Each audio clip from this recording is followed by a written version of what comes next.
Trois djihadistes français condamnés à mort par la justice irakienne. Vous avez vu ça? Oui, tout à fait. Apparemment, ils ont 30 jours pour faire appel. Est-ce que l'État français doit intervenir et va intervenir? L'État français, pour l'ensemble de nos concitoyens à l'étranger, leur droit à la protection, ce qu'on appelle la protection consulaire, c'est-à-dire le droit à être accompagnés dans leur démarche juridique quand ils sont soumis à un procès. C'est ce que nous avons fait, c'est ce que nous continuerons à faire.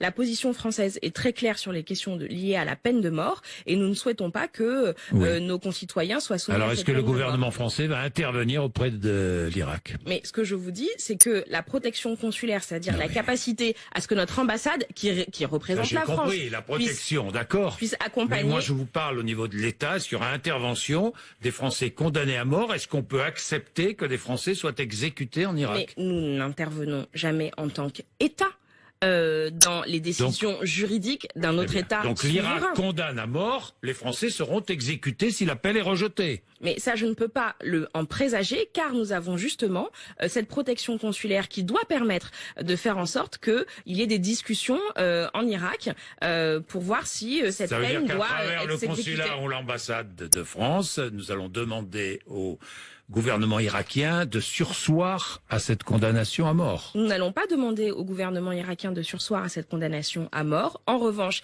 aujourd'hui, toutes les voies de recours ne sont pas épuisées. Regardons d'abord comment ces voies de recours sont exercées. Si la condamnation à mort est confirmée, est-ce que vous laisserez ces Français exécutés? Eh bien, nous ferons tout pour que la protection consulaire puisse leur être bénéfique. Vous ne me répondez pas.